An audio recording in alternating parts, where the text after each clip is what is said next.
Në fakt, kur bëjmë një vizitë psikologu, gjithmonë na çon te fëmiria. Traumat e fëmirisë. Pse është kaq e rëndësishme fëmiria për të identifikuar një problem që mua më ndodh sot? Një pyetje shumë e bukur gjithashtu. Domethënë, përgëzoj të përzgjedhjen e pyetjeve. Janë shumë të rëndësishme sepse gjithmonë pyetja e bën atë qartësinë e informacionit. Kemi vujtur kurriza Valentina. Ca gjëra të vogla, po këto tjera i kemi të dëgjuara. Atëherë, gjithmonë ne në procesin, sidomos tek intervistat fillestare, në konsultat fillestare, e kemi si proces pune, le të themi narrativën ose anamnezën që e quajmë në gjuhën profesionale. Ku ne pyesim historiku familjar, a ka pasur një familjar tjetër, nëna apo babai apo gjyshi apo mjedisi më i ngushtë, rrethi më i ngushtë. Faktori numër 2 është nëse ke pasur trauma në fëmijëri. Traumat e fëmijërisë janë ato që lën gjurmë në sistemin ton nervor, pra në skemat tona mendore, të cilat krijojnë një skenar të cilin ne funksionojmë dhe reaktivizojmë më vonë. Pra, ato gjëra mund të kenë kaluar në muret e harresës, pra mund të kenë kaluar në të pavedishmen. Trupi dhe truri mund të ketë përpunuar në atë kohë, sepse ne kemi të gjithë në lindi me një reziliencë për t'i përballuar disa gjëra, por ato janë aty dhe janë të memorizuara dhe janë të aktivizuara në zona të caktuara dhe zgjohen në një moment delikat të jetës tonë. Kur ne mbledhur dhe disa gjëra të tjera, ose kur ka një faktor tjetër të jashtëm, një trigger tjetër të ri, po themi kot tërmeti. Dhe i aktivizon një frikë të caktuar. Pastaj është dhe një proces tjetër i rëndësishëm. Në rreth 12 vitet e para të jetës, truri i individit, i fëmijës në këtë rast, formohet, zhvillohet, ndërvepron në mënyrën më të shëndetshme të mundshme. Nëse një fëmijë deri në 12 vjeç, kryesisht deri në 12, se e rëndësishme është dhe e mirë është dhe idealja është që në çdo moshë individi të ruhet dhe të mbështetet ndaj ngjarjeve apo përjetimeve, po kryesisht deri në 12 vitet e para të jetës janë shumë të rëndësishme për të ndërtuar të dyja hemisferat e fëmijës.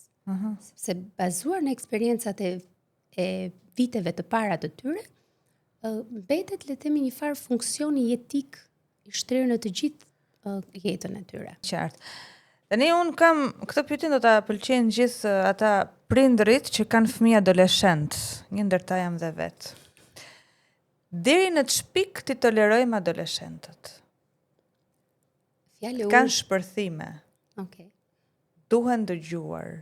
Një këshill që mund t'ja japësh pak me ton, zgjedhin të viktimizohet. Po pse?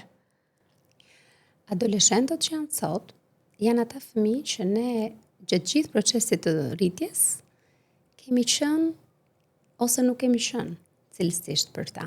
Dhe nuk po them a kemi qenë gjithë ditën me ta, se nuk bën kuptim kjo gjë dhe mund mos jetë cilësore. Por ajo çfarë është e rëndësishme është t'i dëgjojmë, t'i kuptojmë, të mos i gjykojmë absolutisht, të kuptojmë fazën e tyre të zhvillimit, fazën e tyre të le të themi reagimit emocional, të shpërthimit fiziologjik, të shpërthimit me le të themi fraza apo shprehje apo veprime të ndonjë përplasje dere apo në një gjesti që dëshira për ty rregullat. Po. E rëndësishme është të ndërveprojmë me ta. Të ketë një metodë, le të themi, fjala popullore do thoshte tërhiqe mos e kput. Të ketë shpërblime pozitive dhe ndëshkime pozitive. Çfarë dua të them? Adoleshentët janë të varur mbase nga disa gjëra, po nga disa gjëra jo.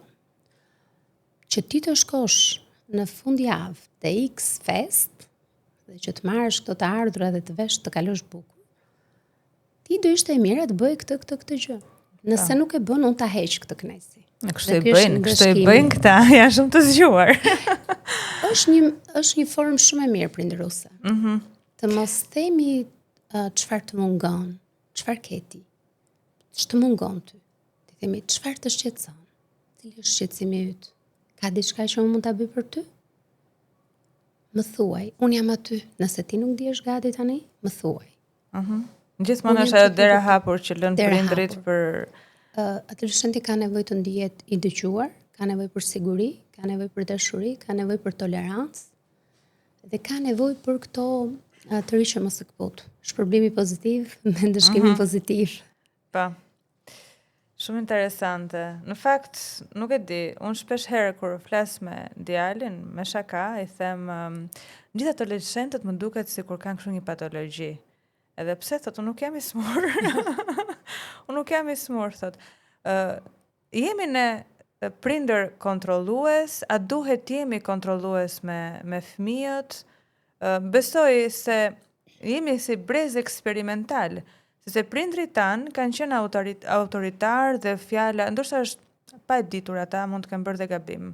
Mos fol, kur të shikoj unë në sy ti do t'i ulësh syt, kur flasin dy tritur normalisht ti nuk duhet flasësh, edhe nëse ke një mendim ndryshe nuk duhet ta thuash. A na e kanë shtrëmbruar atë? Edhe sot neve jemi prindër dhe nuk dim se si të përballemi me fëmijën. Ka një ndryshim midis prindërve tanë dhe prindërimit që bëjmë ne sot. Prindrit tanë nuk kishin shumë mundësi për të zhvilluar aftësi të mira prindëruese. Sepse në kohën e prindërve, të paktën prindërit e mi, ka qenë sistemi komunist, që edhe librat i lexonin Fshehurazi, po. Fshehurazi. Televizione nuk ishte në kuptimin që ti të shikoj një model më produktiv dhe më pozitiv. Dhe prindërimi ka një gjë që ja ka falë natyra, Zoti, që ka instiktin prindëror. Ai është më i rëndësishme. Ndonjëherë duket se këto metoda na ndihmojnë për të na lehtësuar jetën dhe raportin tonë me fëmijën, po gjë më të bukur se sa instikti nuk mund të ketë. Ne me fëmijët nuk ka nevojë të jemi as frustrues, as kontrollues, as monitorues. Ne do të jemi bashkëudhëtar me ta. Të ecim dhe të diskutojmë dhe të pranojmë dhe të shpjegojmë dhe të ndërtojmë marrëdhënie pozitive. Një adoleshent nëse e kritikon, madje jo vetëm një adoleshent, por kushdo që do ndodhi përpara një kritike nuk do ndihej mirë. Në vend që ti thuash kam një në vend që ta kritikosh, është më e mira ta sugjerosh, ta ftosh të mendoj, ose ta ftosh në rolin çfarë do bëje ti nëse ti do ishe mami ose babi. Pa. Çfarë do bëje ti me vllajën tënd të vogël ose me motrën tënd të vogël? E para nxit njëherë empatin, dhe empati kognitive dhe empati emocionale. Nxit fleksibilitetin, nxit rëndësinë e një veprimi ose mos veprimi. Adoleshentët nuk ka pse të jenë të rregullt, të urtë. Ata kanë fazën e tyre. Ata i them dhe unë djalin, nuk do doja të ishe shumë i urtë, se më mirë ti shijosh dhe ti provosh gjërat. Ti kaloj, është një etapë që duhet kaluar dhe duhet përjetuar. E di çka kam më shumë frikë, kam frikë vetëm forcën e grupit.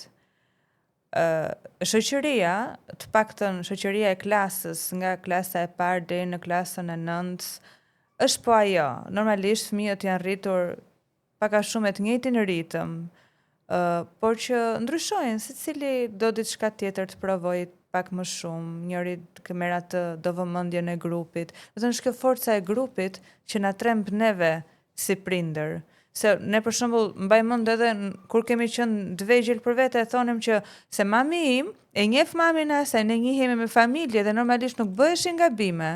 Ndërsa ne edhe pse njihesh, ne s'po njohim fëmijët. Prandaj është e rëndësishme të jemi me ata, për ata. Se shohim shumë familje që mund të jenë aty, por nuk janë aty, se shikojnë për celular, secili në jetë personale, duhet kohë, duhet të jesh pranë fëmijëve. Unë nisur në një eksperiencë si nën dhe jo si psikologe, unë jam në dieni gjithmonë se me këtë do jetë fëmija im. Pa. Jam në dieni pa diskutim për familjen e shokut që do shoqërohet fëmija im. Do të thonë, nëse ti je prezent, ka gjasa të bësh pak gabime si prind, sepse askush nuk është perfekt dhe i pagabueshëm, dhe fëmia mësohet që të njoftoj, të lutem më thuaj ku do jesh dhe me kë do jesh. E mira është ta dim të dy. Sepse këto gjëra në fakt ndërtohen edhe nëpërmjet modelit. Patjetër. Pra nëse ne I themi unë jam te Jona, na ke order në këto orë kam intervistë. Sigurisht që në duke do thosh po ç'i duhet fëmijës tënd se çfarë po bën ti tani. I pëlqen reciprociteti. Nxit një formë që ne duhet I ndajmë gjërat. Kjo është e mira. Ne duhet njoftojmë për gjërat tona. Ne duhet vëmë dieni dhe ai mëson e instalon si sjellin në subkonsciencë këtë gjë. Në fakt, ajo që kam kuptuar nga eksperjenca ime si nënë është që fëmijët mësojnë nga ajo që shohin, jo nga ajo që I thuhet. Shumë e vërtet.